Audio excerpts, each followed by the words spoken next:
সুপ্রিয় মৎস্যচাষী ও দ্রুতকম আসসালামু আলাইকুম। দেশ ও দেশের বাইরে থেকে যেখানে বসে আজকে আমার এই উন্নত মানের লাল রুই মাছের পোনার ভিডিও দেখতেছেন, তো আপনাদেরকে অসংখ্য অসংখ্য ধন্যবাদ।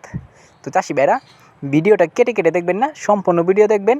আজকের বিস্তারিত হচ্ছে লাল রুই মাছের সম্পর্কে।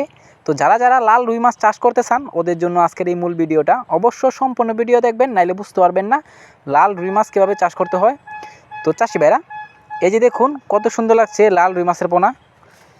তো এই মাছটার ক্যাটাগরি হচ্ছে 1/2 ইঞ্চি, 1 ইঞ্চি, 1.5 ইঞ্চি, 2 ইঞ্চি, 3 ইঞ্চি অ্যাভেলেবেল আছে। আপনারা চাইলেও যে কোনো লাইনের যে কোনো ক্যাটাগরি আমাদের কাছ থেকে ক্রয় করে নিয়ে চাষ করতে পারবেন।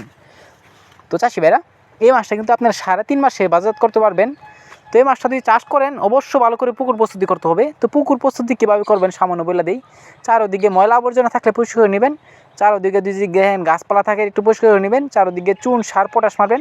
এরপর যদি না বুঝেন তাহলে আমাদের স্ক্রিন নাম্বার, টাইটেল ও ডেসক্রিপশন বক্সে নাম্বার দেওয়া থাকবে, নাম্বার সংগ্রহ করে আমাদের কাছ থেকে সকল প্রকার তথ্য পরামর্শ জানতে পারবেন।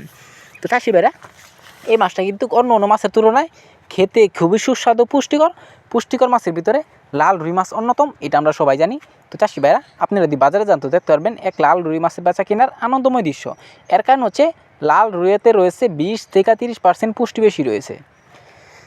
তো এই যে দেখুন কত সুন্দর লাগছে লাল রুই মাছের পোনা। তো আপনারা চাইলেও গেডিংয়ের মাধ্যমে কিন্তু আমরা মাছটা দিয়ে থাকি। তো এই মাছটা যদি ক্রয় করতে চান তাহলে আমাদের স্ক্রিন নাম্বার, টাইটেল ও ডেসক্রিপশন বক্সে নাম্বার দেওয়া থাকবে, নাম্বার সংগ্রহ করে আমাদের কাছ থেকে 2024 সালের সকল মাছের পোনাই ক্রয় করতে পারবেন। তো এই মাছটা আমরা সারা বাংলাদেশে হোম ডেলিভারি করে থাকি। তো চাষি ভাইরা, আমার চ্যানেলে যদি নতুন হয়ে থাকেন তো অবশ্যই নিত্য নতুন ভিডিও পেতে চ্যানেলে সাবস্ক্রাইব দিবেন পরবর্তী ভিডিও দেখার জন্য। আর যারা দিয়েছেন ওদেরকে অসংখ্য ধন্যবাদ। ভিডিওটা যদি ভালো লাগে একটা লাইক কেমন করবেন, চাষি ভাইদের কাছে বেশি বেশি করে শেয়ার করবেন। আজকের বেশি কিছু বললাম না, এ পর্যন্ত।